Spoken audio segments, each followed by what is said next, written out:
একটা ত্রিভুজের তিন কোণের সমষ্টি 180 ডিগ্রি আমরা সকলে জানি, তবে এই বিষয়টা একটা চিত্রের মাধ্যমে দেখা যায়। তো আমরা যেমন সেমন একটা চিত্র আঁকলাম। তো এখন কাজ হচ্ছে এই ভূমির সমান্তরাল করে শীর্ষবিন্দুতে আমরা একটা রেখা টানি।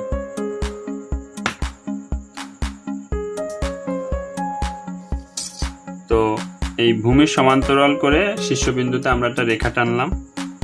এখন এই যে কোণটা, এই কোণটা এই ওয়াই কোণের সমান।